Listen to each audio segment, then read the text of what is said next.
Dans quelques semaines, ces élèves en 6e année de médecine décideront des CHU où ils pourraient faire leur premier pas en tant que médecins. La question, vont-ils rester à Limoges? C'est pas quelque chose que j'envisage en premier choix, honnêtement. Moi, personnellement, non.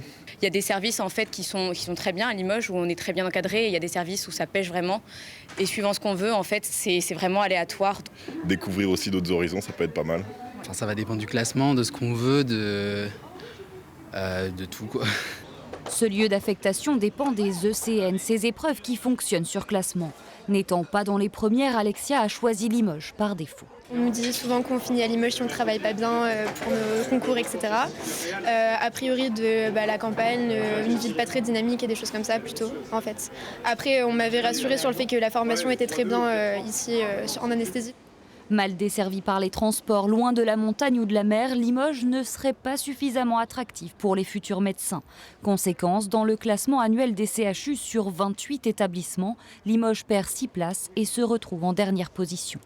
Les autres internes des autres internats de France ont une mauvaise image de la ville de Limoges, une image négative. D'ailleurs, ça se trouve, ils ne savent même pas où la localiser. Pourtant, certains font le choix de rester.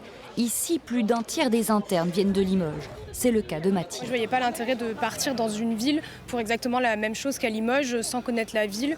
Moi ici je suis bien et je savais que je pourrais ici acquérir les compétences dont j'avais besoin pour plus tard.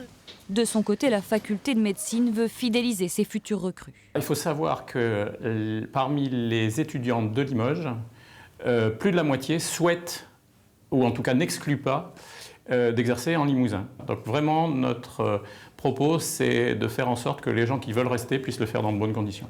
Du 13 au 17 juin prochain, à Limoges, 150 élèves en 6e année de médecine passeront ces examens déterminants. Ils seront 9000 dans toute la France.